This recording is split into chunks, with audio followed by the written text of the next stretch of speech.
Good afternoon. I'm Shawnee Sarkar, Dean of the Pamplin College of Business.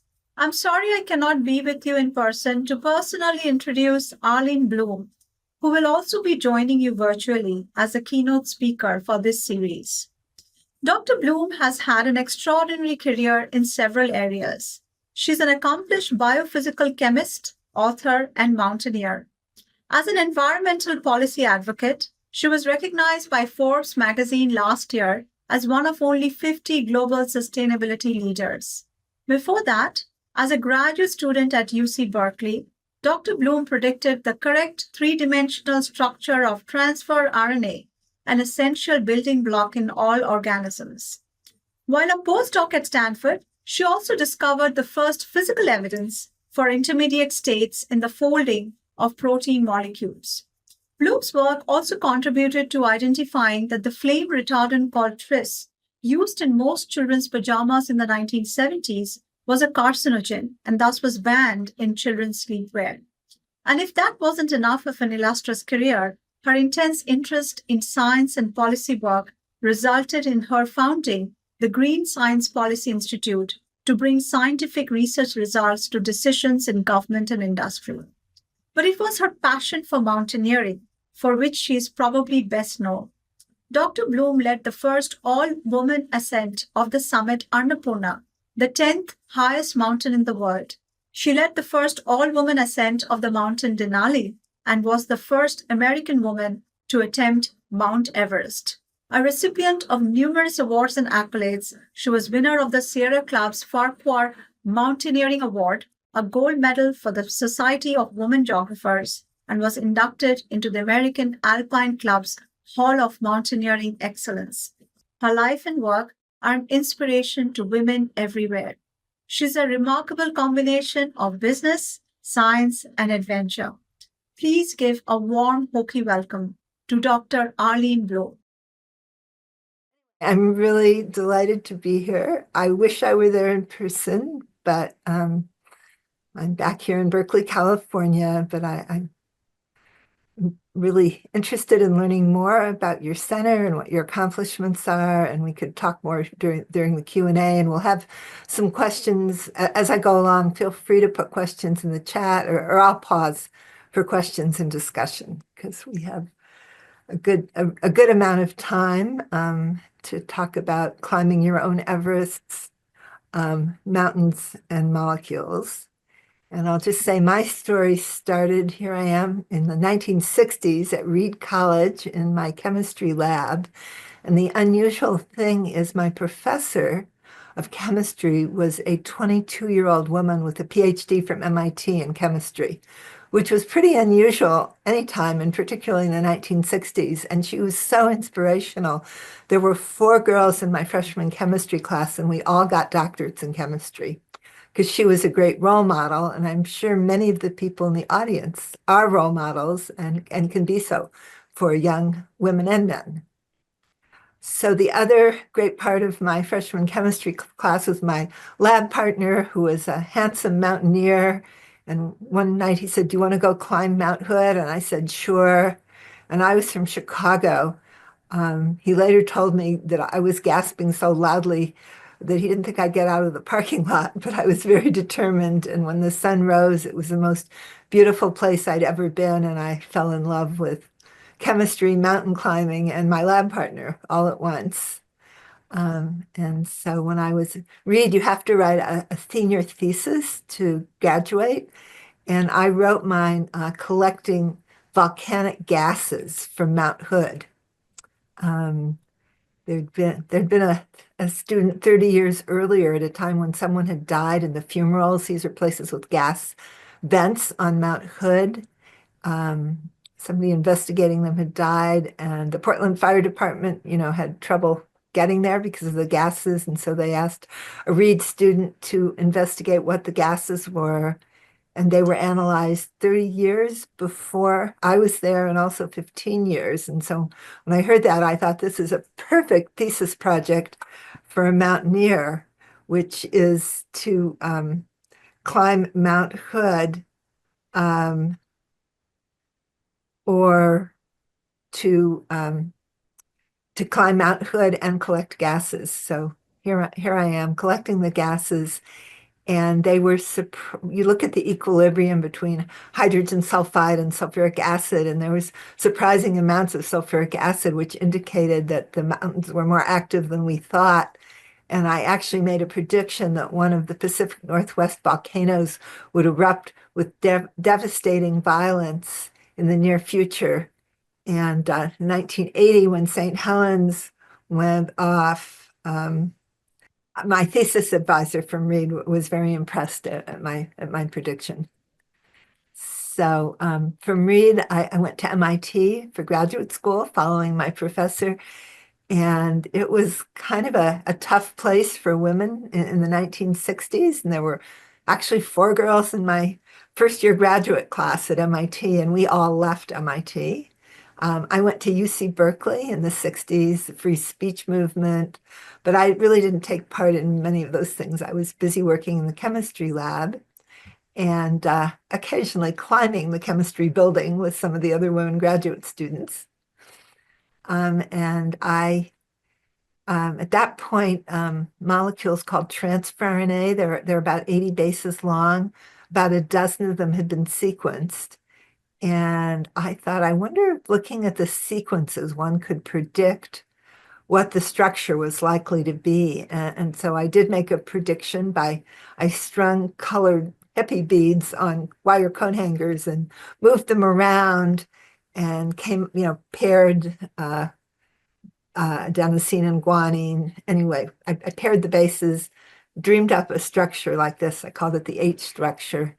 And indeed, a few years later, when the crystal structure was determined, it turned out it was based on the structure I'd found from stringing the hippie beads. I continued climbing and doing chemistry.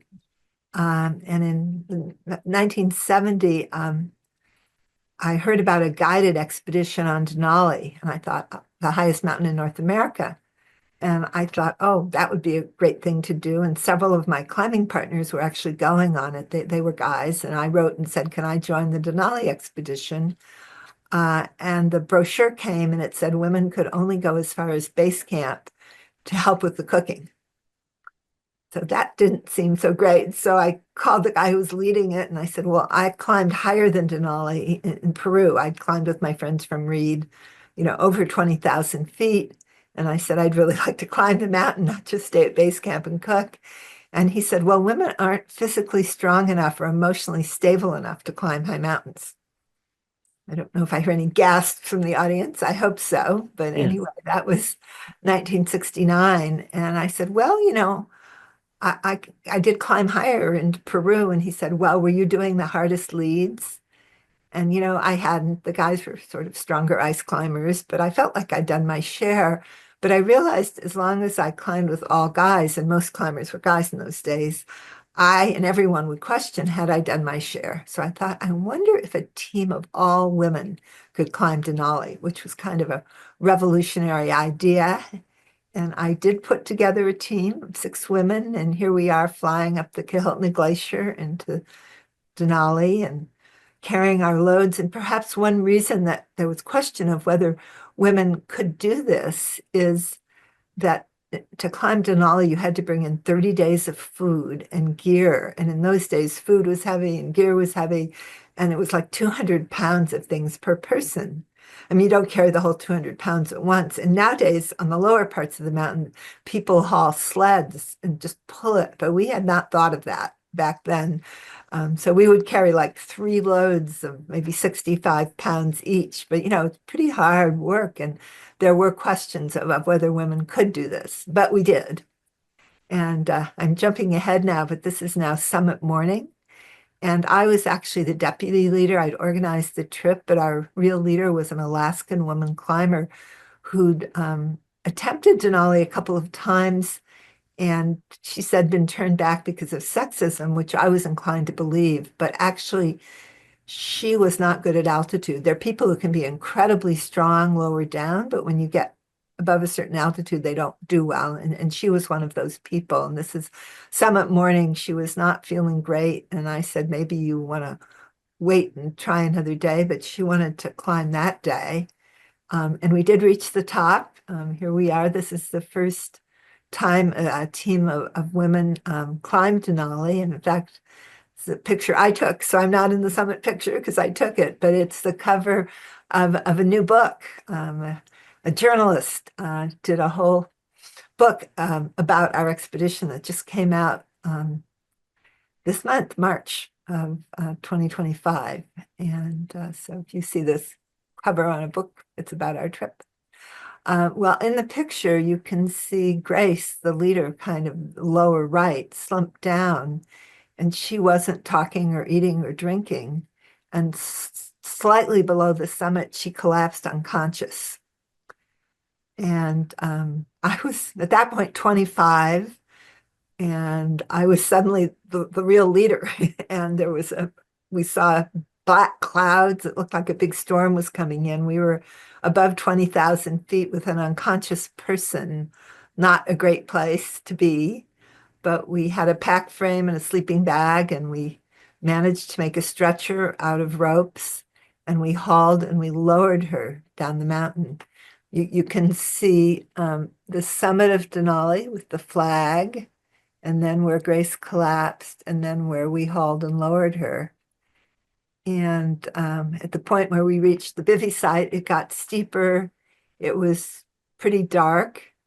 And so another one of the women and I stayed with her till morning. And then we were able to get her down to the pass. And the further down we went, the better she was doing. And by the time we got down to like 17,000 feet, she was, pretty much back to herself. And then a big storm came in, and we actually got to our camp at 14,000 feet, and we're there for several days, going out every few hours to shovel the snow off so that the tent wouldn't collapse. And you can see our snowshoes just encrusted with rime. But I remember being in that tent and realizing that I had done something pretty hard. And I'd had a really rough childhood where I got negative messages about myself, and I didn't have a lot of self-confidence. And I remembered thinking, wow, I helped get Grace down the mountain alive. Maybe those messages weren't right. So it was really good for my self-confidence being able to do that. And Grace was not particularly grateful. She said if we'd been men, we would have given her a kick and she would have walked down the mountain. She sort of denied that she'd been unconscious. And so I forgot about this trip for years. And then I was at a meeting of sort of people who climbed Denali many years later in Portland, Oregon. And along with the person who was the head guide on Denali and had done the first solo winter ascent. A solo winter ascent of Denali is pretty serious because it's 40 below zero and pitch black. And if you're all by yourself, you have to carry ladders on both shoulders so you don't fall in a crevasse. So he's pretty hardcore. And after I told the story of getting Grace down the mountain, he said he'd never heard of anyone being rescued before from the top of Denali, and that indeed, as a guide, he'd had someone become unconscious, and he had other clients, and they had to go down, and it was like the worst thing that had ever happened in his life. So he made me realize we really, a team of women, we not only climbed it, but we had done this really tough rescue. So here we are flying out from Denali, and another adventure that led to some science. This is the Pamirs in Soviet Central Asia at that point. And it was an international climbing camp of climbers from all over the world, climbing Peak Lenin, which is 24,500 feet high. And this was my tent at 20,000 feet after a big storm. Turns out we had very bad weather. It was a really rough expedition. Several Russian women who were attempting to climb Peak Lenin died in this terrible storm. And I was sitting down, and finally I got down from the camp at 20,000 feet where I'd been stuck in the storm, and was sitting sort of in the sun piling rocks and looking at the ice dripping from the glacier. And at this point, I was a postdoc at Stanford studying the kinetics of folding of the protein ribonuclease, how fast it folded. And I had said, well, I think we can freeze it partly folded and look at the structure. And my advisor said, no, no, there's no way to see the structure. You can't do that. And so sitting there looking at the ice melting, I thought, well, I wonder if you could freeze the molecule when it's folded and then maybe unfolded. It was unfolded, and then heat it in a spinning NMR probe. And as it got warmer and thawed, it would fold, and you could follow the folding with nuclear magnetic resonance. And I actually, it worked, in spite of my advisor being sure it wouldn't work. It worked, and we were able to have evidence for the physical structure of folded ribonucleus, which is something nobody had ever been able to do before. And it actually started the whole field of using NMR for protein folding. So the inspiration came from the mountains.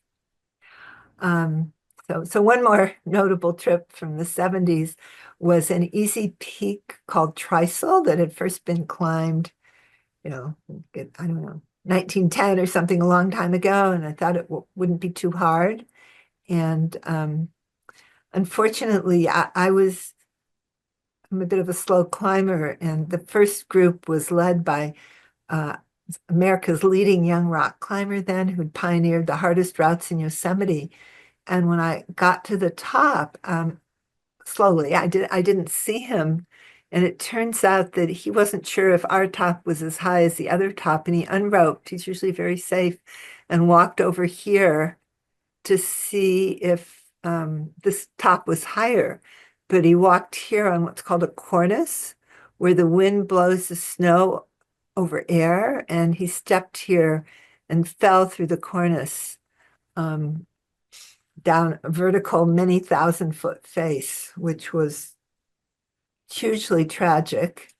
And it was incredible to us that this wonderful, skilled climber had died, walking on a cornice. And I was, at that point, still a postdoc at Stanford in biochemistry, and I was kind of really sad, and I wanted to do something for the environment because he'd been an early environmentalist. And so I went to see a professor named Bruce Ames. I don't know if anyone's heard of the Ames test. It was a test to see if chemicals caused mutations in bacteria, which would indicate they were likely to be cancer-causing. So I went to see Bruce Ames, and I said, can I do something for the environment? Because I'm so sad about, my friend's death. And he said, well, can you look at the flame retardants in children's sleepwear? I'm really worried about them. And nobody wants to study them in my lab, even the undergraduates. It's too practical. And he said 10% of the weight of the fabric of children's pajamas is this flame retardant called tris-2,3-dibromo propyl phosphate. We'll call it tris for short. And maybe you can study it. And so we found a little girl who'd never worn tris-treated pajamas. Her mom had gotten the pajamas in the UK.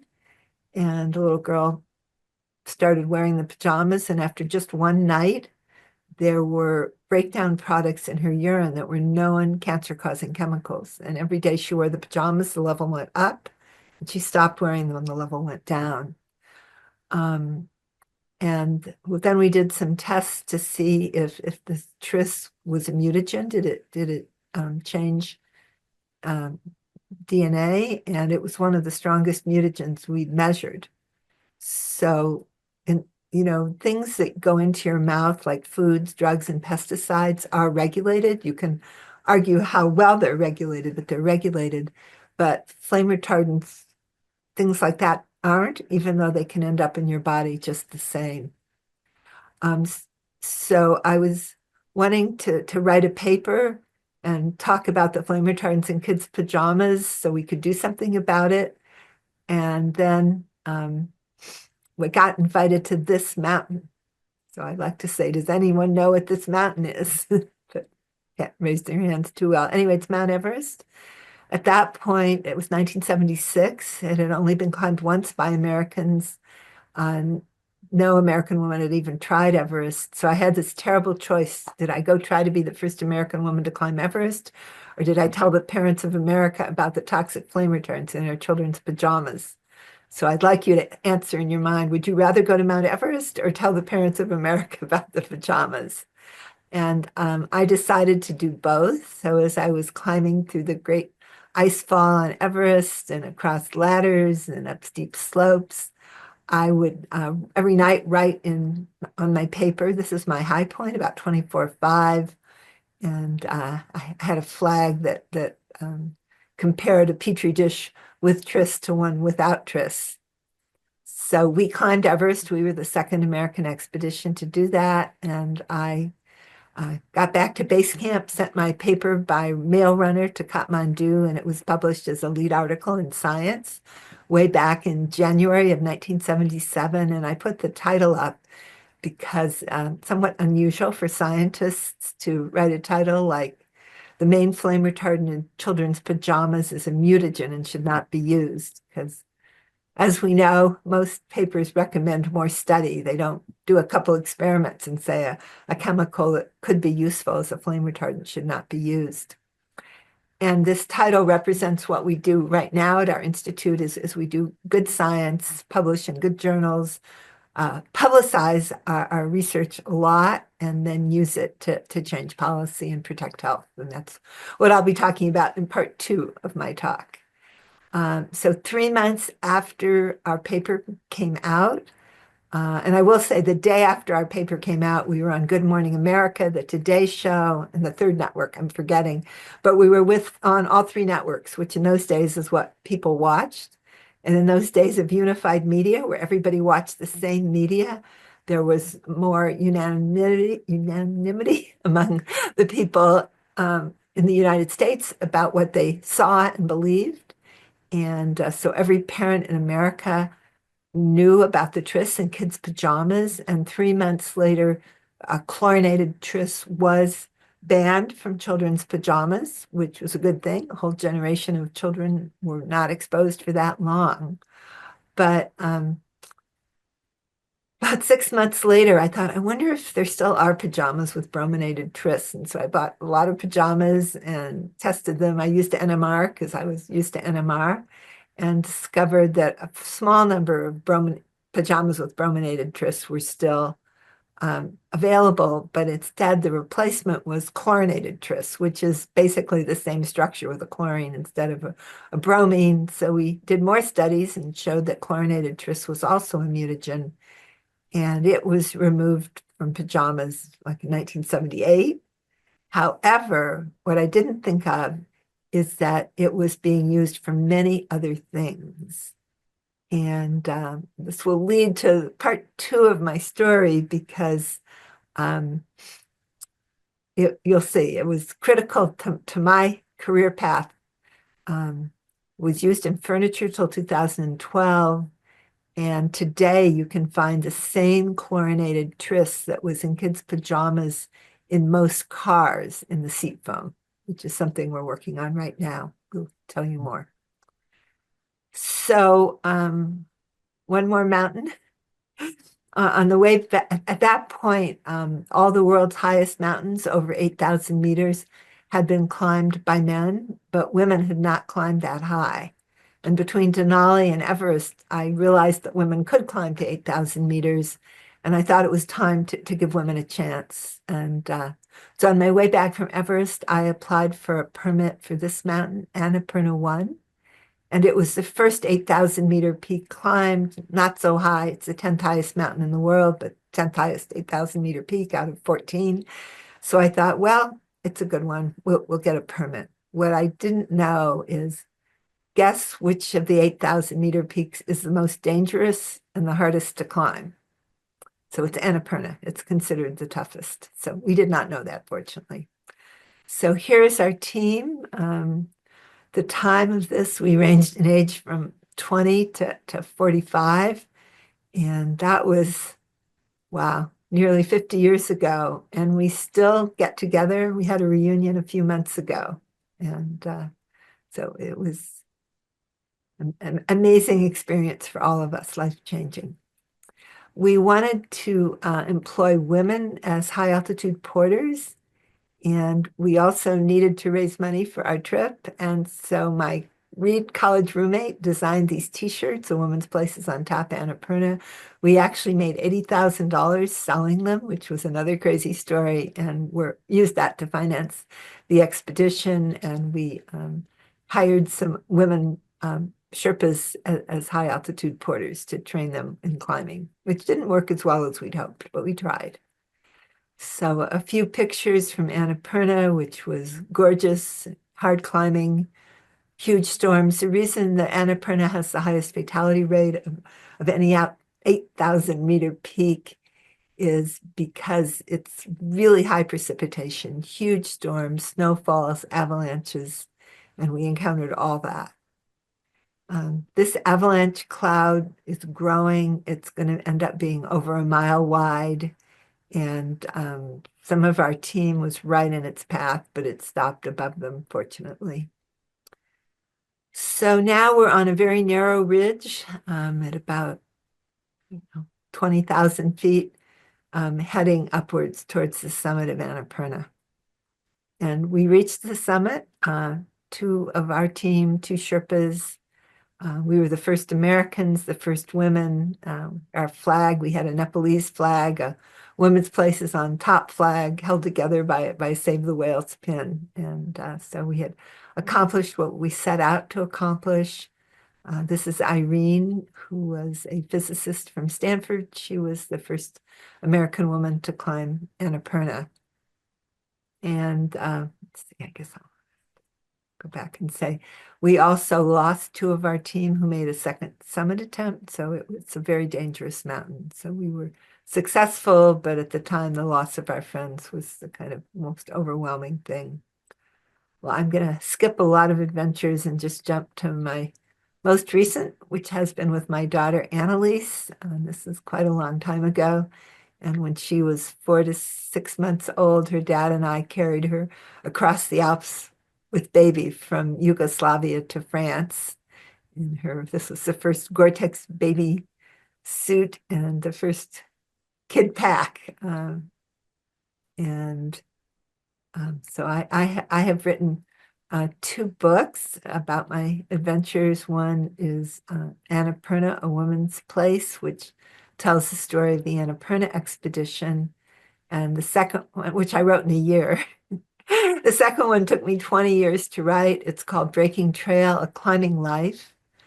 And that was where I sort of tried to understand my challenging childhood.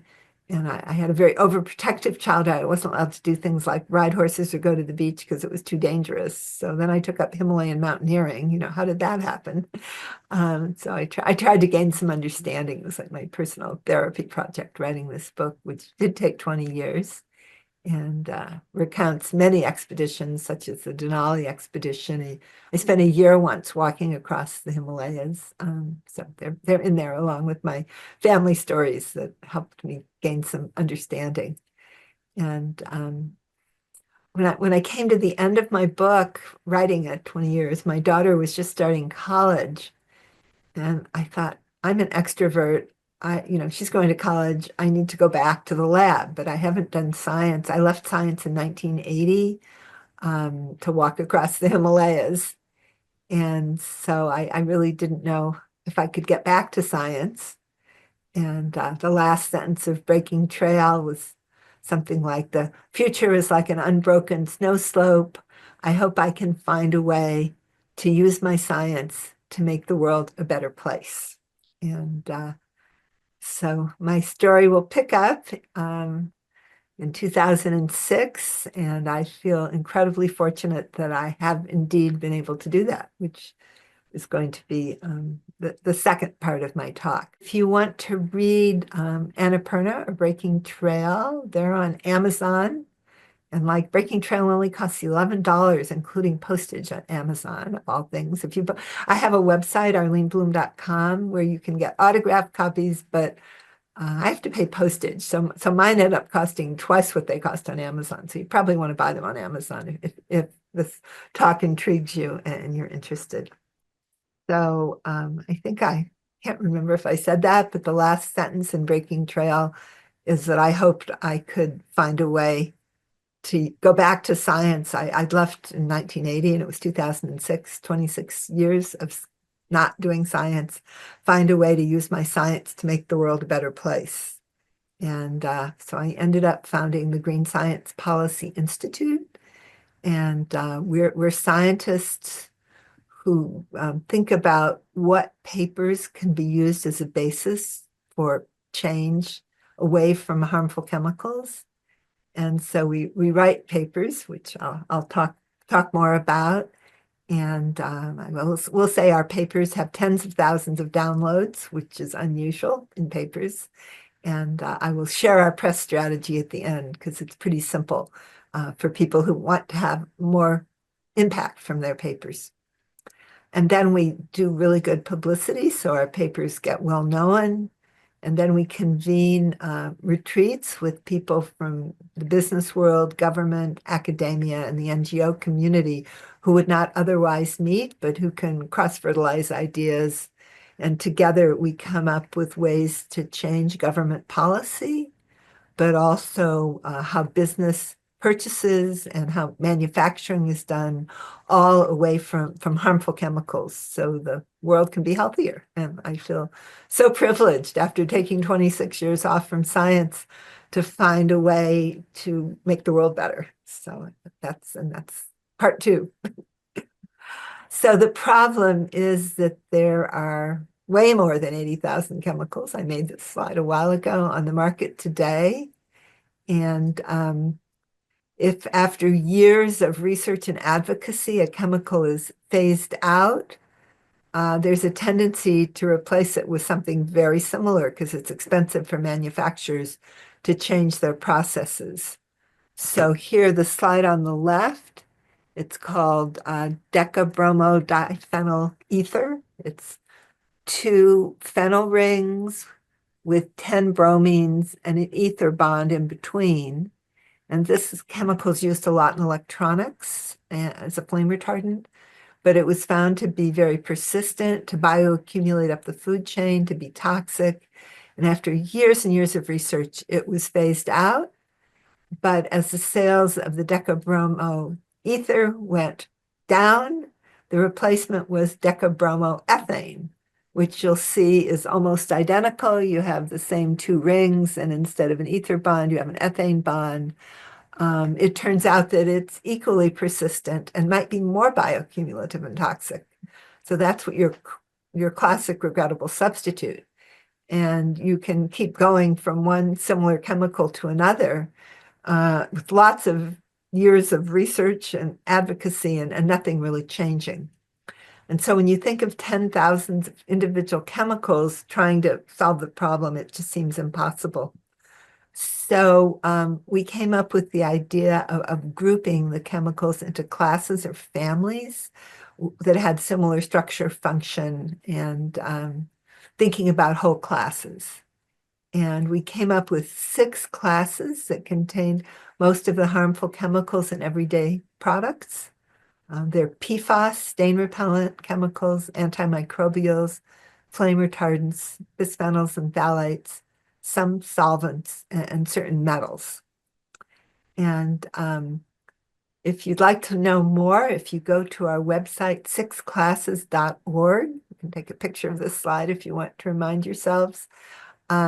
We have 4-minute videos on each of the 6 classes, where they're used, why they're harmful, what you can do to reduce your exposure. And we put in a success story because I've discovered there's a general belief that if chemicals are in our products, the government is regulating them to make sure they're safe for our health. And that's absolutely not true. And so these are now getting to be 8 years old, and they've turned out to be really, really useful. Like architects, people designing buildings, people purchasing can learn, who aren't chemists, can use this to learn about the chemicals and reduce their use.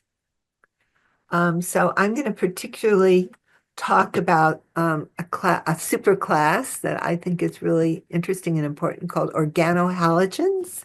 Here we have a periodic table, and it's fluorine, chlorine, and bromine. And when they're bonded to carbon, you end up with an organohalogen.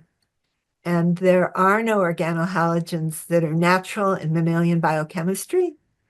And the efflux transporters, they're cellular defense systems, and they don't recognize organohalogens. So they just come into our bodies and cause trouble. So if you see like the cellular bouncers in the picture on the left, they don't see the organohalogens. And the cellular detoxifiers don't throw out of the cells. And an interesting paper about this, I love this analogy, I'll share it with you, called Efflux Transporters, Newly Appreciated Roles in Protection Against Pollutants. It says cells are like nightclubs. They have to make sure that bad individuals, those who might disrupt the club or the cell, stay out. To that end, both nightclubs and cells employ bouncers to prevent unwanted characters from entering. For nightclubs, the undesirable characters could be drunks. For cells, they're noxious chemicals. And so all of these brominated, chlorinated, and fluorinated organohalogens are not go into our cells, and they just stay there and cause trouble. So the first class I'm going to talk to you've probably all heard quite a lot recently about is PFAS, per and polyfluoroalkyl substances, a mouthful. And the most commonly used ones used to be called PFOA. It's a lot of alphabet soup, PFOA, or PFAS, PFOS, and were called C8s, 8 carbons surrounded by fluorines with a carboxylic acid or a sulfonic group at the end. Okay, a mouthful of chemistry, but the thing about PFAS is that carbon-fluorine bond is the strongest bond in the periodic table, and it's so strong that it takes the energy of lightning to break it.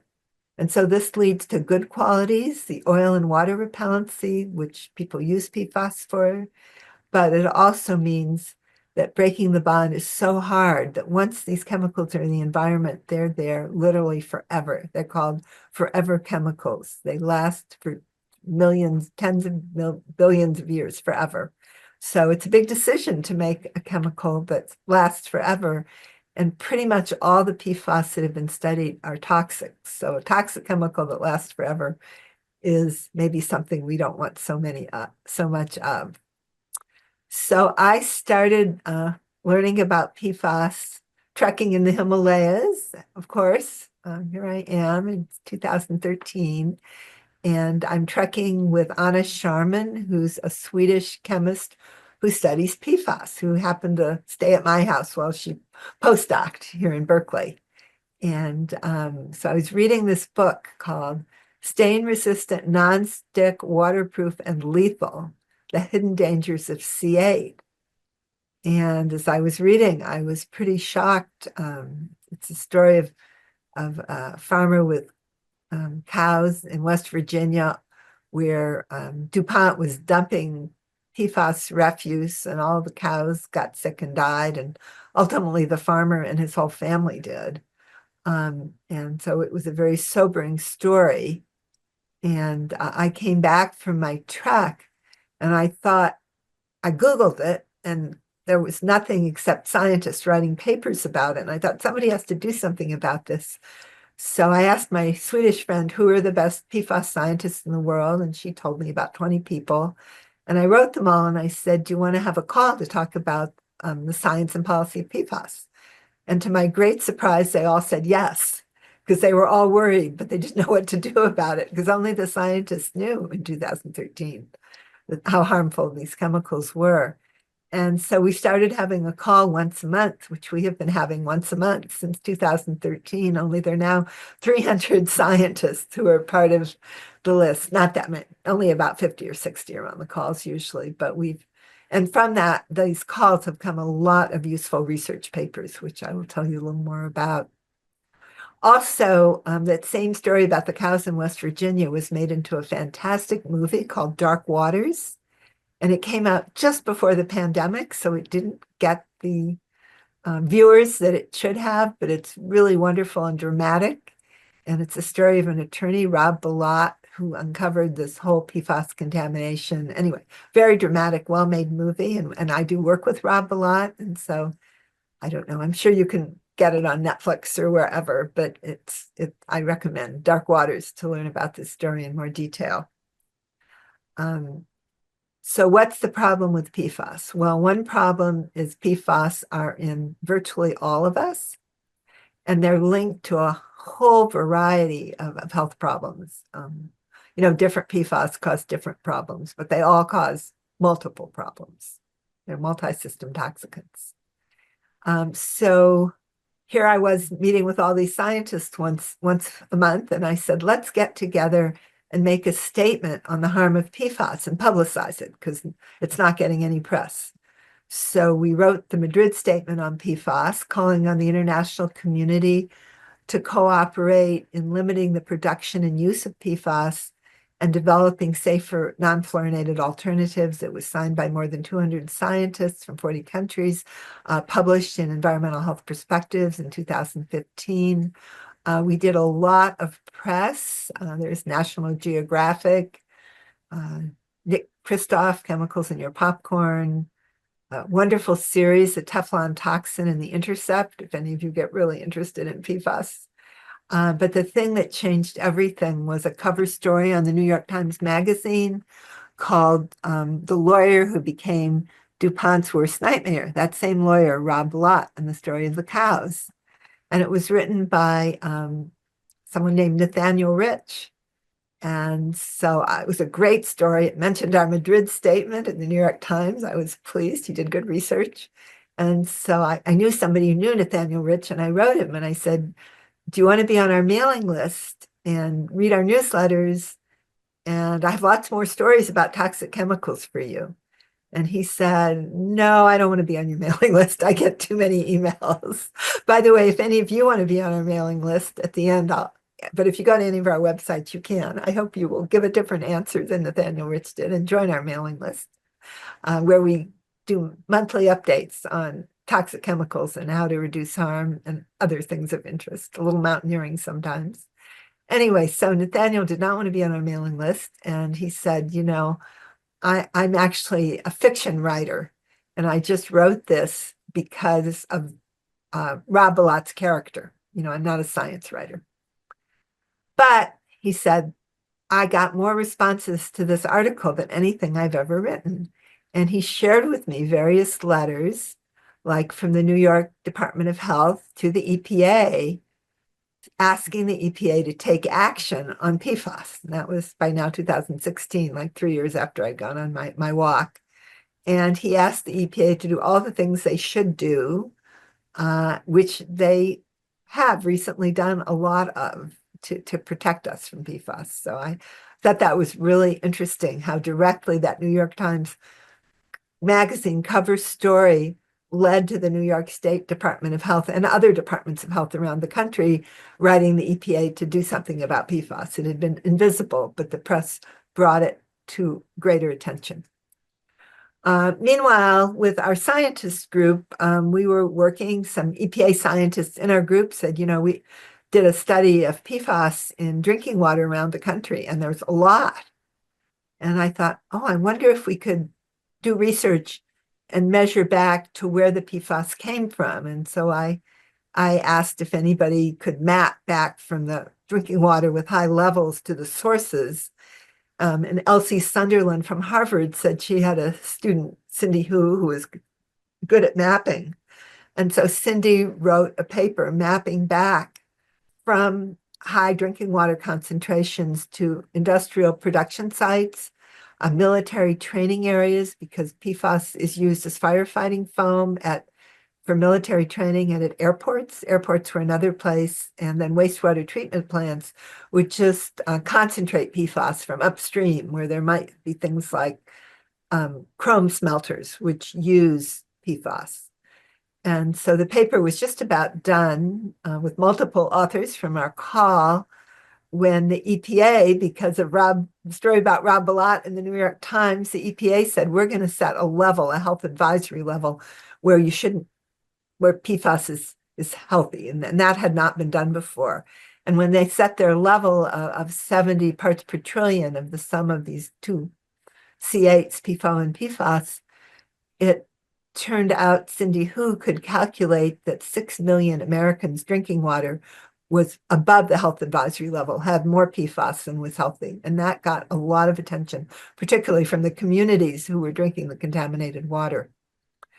So over the years, the level of what is healthy has gone down. DuPont, who made it, estimated like 5,000, then 1,000. The EPA said 400. This was 2016 when the EPA said less than 70. Then the states did lower levels. In 2022, the EPA said 0.004, which is way low. And as the level go down, the number of people with contaminated drinking water, of course, goes up. And there are unfortunately a lot of people whose drinking water is contaminated with PFAS. Just to give you an idea of how expensive it is, Wolverine made hush puppies in Michigan and dumped the leather scrap, and the sludge was applied to fields. And then a suburban community was built there, and the water was over 800 times above the UPA health advisory level. And a number of people who'd been drinking that water had kidney cancer, which is associated with PFAS exposure, a quite large number. So everybody sued, and Wolverine paid the state of Michigan nearly $70 million. And then they sued 3M, who paid Wolverine $55 million, lots of lawsuits. And cleaning up water is really expensive. In North Carolina, there was a DuPont plant. It's now a Chemours plant. And just to make the drinking water PFAS free, the long chain, it's carbon filtration, $46 million to build the plant, $2.7 million a year to operate. But the Chemours plant led to all kinds of small PFAS and a whole witch's brew of PFAS. And they wanted reverse osmosis, which is a much better strategy. But for 25,000 people, it was $99 million to build the plant and then $3 million to operate it.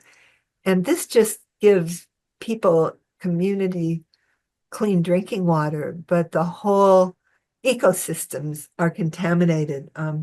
Something that was really memorable for me is the scientist who first discovered the contamination of the Cape Fear River area.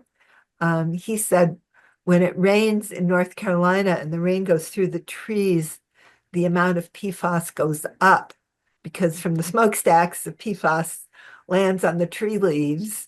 And when the water goes through the trees, if you collect it below the trees, there's more PFAS. So if you think about that, the creatures that live in the trees, the birds and the bees and the bats, even if the community gets some clean drinking water, they don't. And the ecosystem stays contaminated because remember, it's forever. So this is a really serious problem. And this is our pause where everybody is very depressed because it sounds so terrible. PFAS are problematic and difficult to clean up, but prevention is preferable. And I'm going to go on to tell you some very positive stories of how PFAS is really being handled. Okay, so back, what year was this? Maybe 2017. We heard that PFAS was used a lot in food packaging. So we went around to all our favorite collaboratives and organic stores in Berkeley, and we collected food packaging. And guess what we found? PFAS. So we decided to collect food packaging from fast food around the country with other scientists from around the country and collected 400 samples, and about half of them contained PFAS. So we wrote this paper, and then we publicized it a lot. And then Senator Blumenthal wrote a letter, this is, I guess, 2017, to the CEOs of Burger King and McDonald's and all the fast food places where we collected samples, finding PFAS in their wrapping paper, and asked them to stop using PFAS.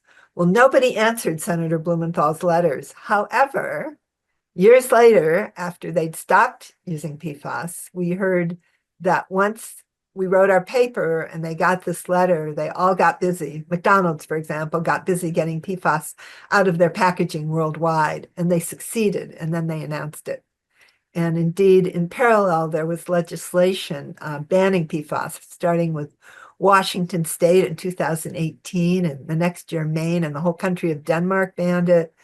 In 2020, the National Defense Authorization Act said no PFAS in meals ready to eat for the military. Anyway, as you can see, a series of bans until last year, 2024, the US FDA banned PFAS in food packaging. So it's no longer in our food packaging. Yay. So that was a success story. The paper was 2017. Carpeting, another success story. The major source of exposure to PFAS for children is from carpeting, because they crawl on the carpet, they put their hands in their mouths. And so the carpet industry is in Georgia, Dalton, Georgia, and we decided to invite them to the David Brower Center in Berkeley to learn about the fact that PFAS was really a problem. And we have a buyers club with all these members, different Google and Meta and Harvard, who want healthier environments for their workers and their students, and try to acquire transparency and use their collective purchasing power to create a demand for healthier products. And so they all had carpet without PFAS, and big purchasers persuaded the carpet industry to come to Berkeley. And they all came and they were a bit annoyed. They said, well, we've switched from the long chain, the C8, 8 carbons, to the short chain, the C6, and we solved the problem. But we had scientists telling them they hadn't solved the problem, their customers, big customers, saying, we don't want PFAS. And at the end of one day, the carpet industry, they were all there, the major carpet companies said, we're going to get PFAS out. And they did. And by 2020, and that's when we saw articles that Home Depot would stop selling any carpet with PFAS. And the reason they had stopped is because the carpet industry stopped making it. And so they were several years ahead of legislation, and carpet does not contain PFAS anymore. Clothing and shoes is an interesting story. The outdoor industry used a lot of PFAS. And I talked to them about stopping, and I used to give talks to the outdoor industry. When I said I want to talk about stopping PFAS, they no longer wanted me to talk to them. So, but Keen Shoes decided to get rid of PFAS, their water shoes, and they looked and they found it in 101 places in their shoes. And they said, we're water shoes. We don't need PFAS. So 70 places weren't necessary. They removed them right away. Then it took a lot of money and time to find replacements for PFAS, other things to do where they wanted that stain or water repellency. And they were successful. Keen Shoes has been out of PFAS for a number of years. And they wrote the road to PFAS free for other shoe companies and the outdoor industry to help other companies get out of PFAS more quickly. Meanwhile, PFAS was still being used in the outdoor industry. And in fact, I was somehow blackballed from speaking to the outdoor industry. They did not want my PFAS message. So we wrote a paper looking at school uniforms of children, because 20% of American kids wear uniforms, and all the stain-resistant uniforms contained PFAS. And that's, right up against kids' skins, not ideal. We published the paper, and in parallel, there was legislation in state of California to ban PFAS from textiles, and that passed in 2022, saying that PFAS had to be out by 2025. And then suddenly the outdoor industry was happy to talk to us. Right after that, we had a big out session, just like the carpet one. This was again at the David Brower Center in Berkeley, with people from the leaders from all the major outdoor companies, and they had to be out of it by 2025, and they are. So there's no more PFAS in outdoor clothing. Yay. Last example, cosmetics. We looked at, I can't remember, 400 cosmetics products, and half of them contained PFAS, particularly things like waterproof mascara, shiny foundation, and liquid lipstick. And of course, there's direct paths from cosmetics into our bodies. And so, see, I guess I'll go back to that. So the day that our paper came out, we had in the House and the Senate, the U.S. House and Senate, bipartisan, the no PFAS bill, no PFAS in cosmetics bills that were both sponsored by Republicans and Democrats in the House and in the Senate. And I thought, surely this will pass, bipartisan, House and Senate. It didn't go anywhere, but we also had a press conference with a lot of people from the cosmetics industry and just learning about the harm and that there would probably be legislation sometime. They all started, or many of them started moving out of PFAS. In 2022, in California, the PFAS-Free Cosmetics Act banned intentionally added PFAS for cosmetics and personal care products. And other states, New York, have followed it. And so PFAS is pretty much out of cosmetics also. So moving away from PFAS, you can see carpeting, food packaging, furnishing, cosmetics, outdoor gear, and most important, firefighting foam. The National Defense Authorization Act used to say, oh no, the military used to say that they had to have PFAS firefighting foam. And so we walked around saying, that, well, if other countries have PFAS-free foam and they don't have to pay for expensive cleanups and contamination, and, if there's a foam that costs a tenth as much and 10 times as effective and doesn't contain PFAS, we can't use it in the US because we're required to use PFAS foam.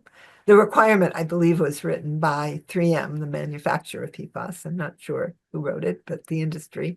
Anyway, it was changed. So it now no longer says it has to be PFAS. And indeed, the military several years ago was told they had to stop using PFAS foam. And they're kind of getting extensions, but they're on their way.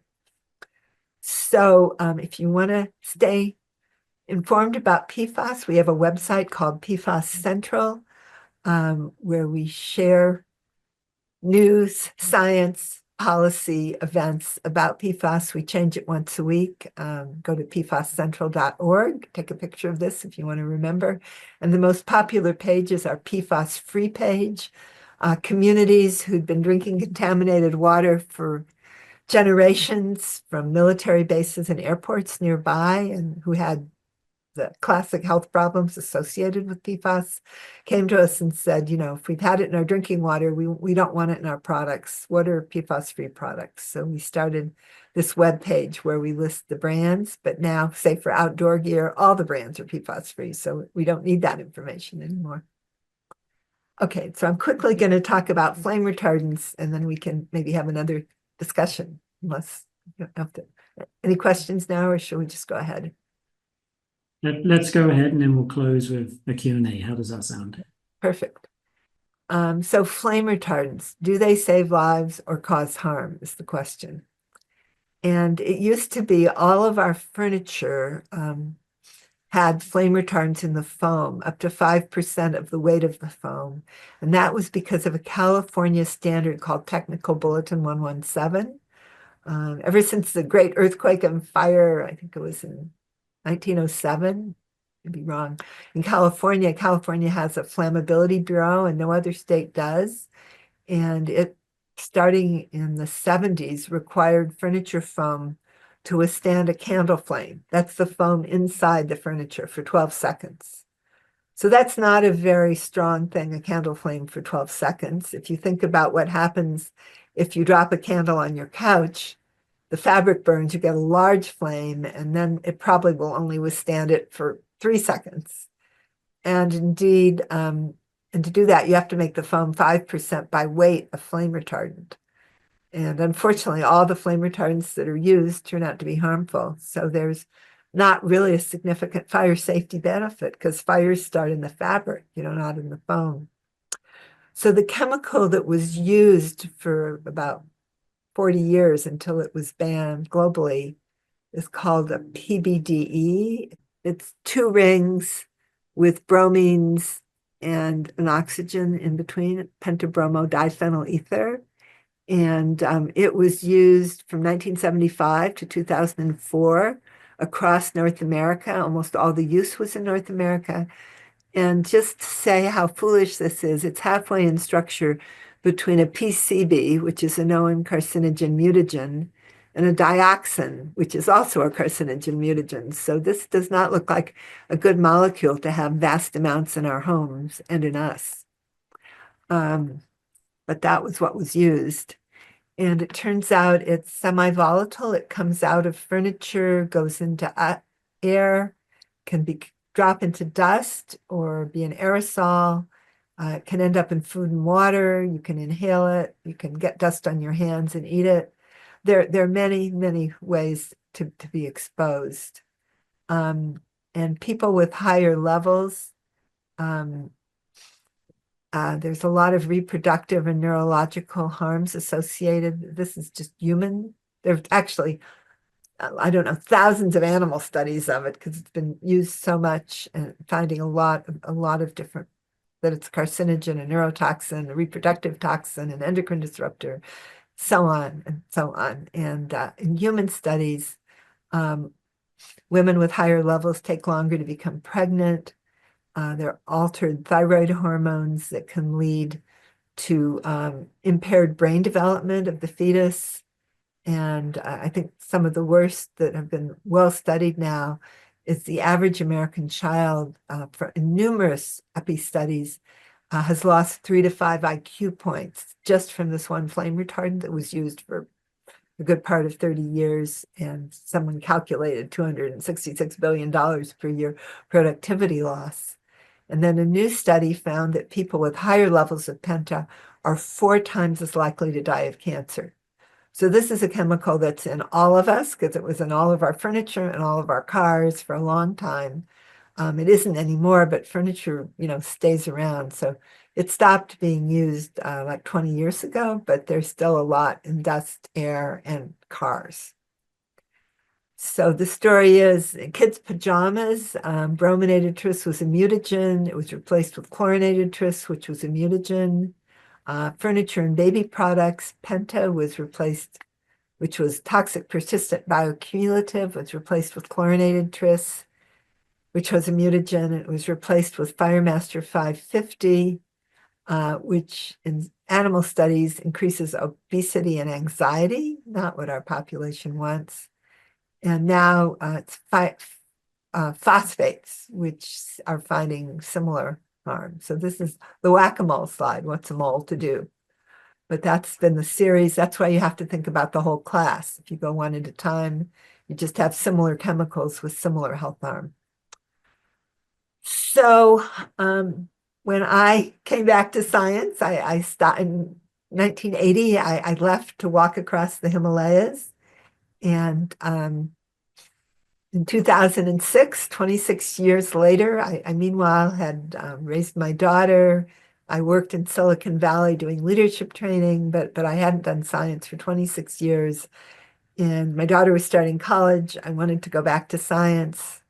And indeed, that's when I met Ralph, because he was at Stanford and I'd been at Stanford. And I think I helped give a couple lectures and help with some projects in a class Ralph was teaching back in about 2007, about 7 when I first got back to science. And discovered that the same tris we'd gotten out of kids' pajamas was back in all our furniture to meet this TB117. And the foam with furniture that met TB117, there was no fire safety benefit over the furniture foam with no flame retardants. So we decided to try to do legislation in California, and we figured you could increase fire safety without flame retardants by stopping the fire in the fabric before it reaches the flammable foam. And we came up with ways to do this with no flame retardants. And we had like 4 different bills in California, and they all failed because the chemical industry lobbying. A reporter documented that there was $23 million spent in California by Californians for Fire Safety, who were the 3 manufacturers of the flame retardants, Albemarle, Chemtura, and Israel Chemicals Limited. At the time, I had just come back to science. I didn't have an organization. I was working for free. And the chemical industry, every time we had legislation that was just going to increase fire safety without flame retardants, it would get defeated. So we wrote papers. This is Heather Stapleton at Duke, is a leading chemist who studies these chemicals, and we looked at what was in 100 baby products, and 85% of them contain bad flame retardants at levels up to 15%. Things like nursing pillows with organic cotton covers. Inside, they had TCEP, which is a known carcinogen, in the foam. So the paper got a lot of attention, and we got, when we talked to the people who made office furniture, they had no idea how harmful the chemicals were. So this is the Business and Institutional Furniture Manufacturers' statement that they want to eliminate flame retardants in office furniture. We basically got support from the foam industry, furniture, fabric, juvenile products, all the industries that used the chemicals when they discovered the health harm joined us. So it was all the industries, and firefighters were on our side because they knew the flame retardants didn't work, and they convert to cancer-causing chemicals when they burn, and firefighters have too much cancer. So anyway, it was firefighters, all the industries versus the chemical industry. And nothing much was happening till these reporters who just won a Pulitzer Prize from the Chicago Tribune came and did this series of 10 articles. This was the first one, and the caption says it all. A deceptive campaign by industry brought toxic flame retardants into our homes and our bodies, and the chemicals don't even work as promised. And after that, the law changed. And there was a new standard, TB 117-2013, and labels. This label says contains no added flame retardant chemicals, and pretty much all furniture, that's what happened. So if you buy furniture now, there will not be flame retardants. Back in the 70s, when I did the work on kids' pajamas, I wrote an article saying, why do tents have flame retardants? They don't need it. And we last year passed the No Toxics in Tents Act in California. It takes a long time. Brominated vegetable oils. In the 70s, I looked, and all the brominated chemicals were mutagens that I studied. And one that seemed crazy was brominated vegetable oils. They gave Mountain Dew and these cloudy-looking fruit drinks. You think it's fruit, but it's actually brominated vegetable oils, which are also registered as flame retardants. And again, in 2023, the FDA finally proposed stopping the use of brominated vegetable oils. We're working now on cars. The same tris that was in pajamas and furniture is in our cars. We did a study of 101 vehicles from all 22 brands, and we found tris or close other kinds of tris in all the cars, in the air and the seat foam, and most were known neurotoxins and carcinogens. We've been working with Consumer Reports, and the International Association of Firefighters are our partners, and we sent a petition to the agency that's responsible in DC, but we're not too optimistic right now what's going to happen. So I'm going to jump ahead just to say something about antimicrobials, which are used many, many places where they're not necessary. The Center for Disease Control says cleaning with soap removes most harmful germs, viruses, bacteria, parasites. Studies haven't found any added health benefit from antibacterial soap. The ingredients may not be safe and may contribute to antibiotic resistance. And the FDA agrees. We right now have legislation here in Sacramento to there used to be 22 antimicrobials allowed in soap. 19 of them were phased out in 2015. It said the rest would be phased out in a year, but they still aren't. So anyway, we were working with the FDA to phase out the last 3, but the FDA is very slow. So just recently we worked with, introduced, we provided some of the motivation and the science for California's Assembly Bill. It's 916, and it passed the first committee this Tuesday, just 3 days ago, to ban the sale of over-the-counter hand soaps containing 3 problematic antimicrobials. That there are lots of papers showing health harm and contributions to bacterial resistance. And I will say they're used, it's pretty much dial soap and soft soap, and they have these ingredients like benzalkonium chloride, the top one there in orange. If that's in a soap, you probably don't want to use it. You don't need it. Soap and water works great. So my last sciencey slide is just one thing we're working on. This is an op-ed in the New York Times with 2 colleagues saying if we stop using carbon in fuel, is more being used in plastic and toxic chemicals? And the answer is yes. And I don't have time now, but it's something we're working on now. Get in touch if you're interested. So to say something about our communications, you can see we have a lot of downloads of all these PFAS papers, the flame retardant papers, and it's because of our strategy. If you want to learn it, you can go to greensciencepolicy.org. Our work, take a picture of the slide. It has the link. And on our website, you can learn our communication strategy and help your papers have more impact. Oh, here I put it down, but I talk too slowly, so you'll have to read it on our website. My most glamorous slide. Flame retardants can be glamorous. This is when I joined the California Hall of Fame and got a gold medal. That's Robert Redford on the left and Joan Baez on the right, 2 of my heroes who I got to meet that night and got my gold medal from Governor Jerry Brown. So if you want to learn more, another good page to take a picture of, we have our greensciencepolicy.org website with lots of information. PFAS Central about PFAS. 6classes.org about the 4-minute videos. I have my arleneblum.com where there's lots of pictures from Breaking Trail. And we have a monthly newsletter that I hope you'll sign up for to learn more about chemicals and how to reduce harm.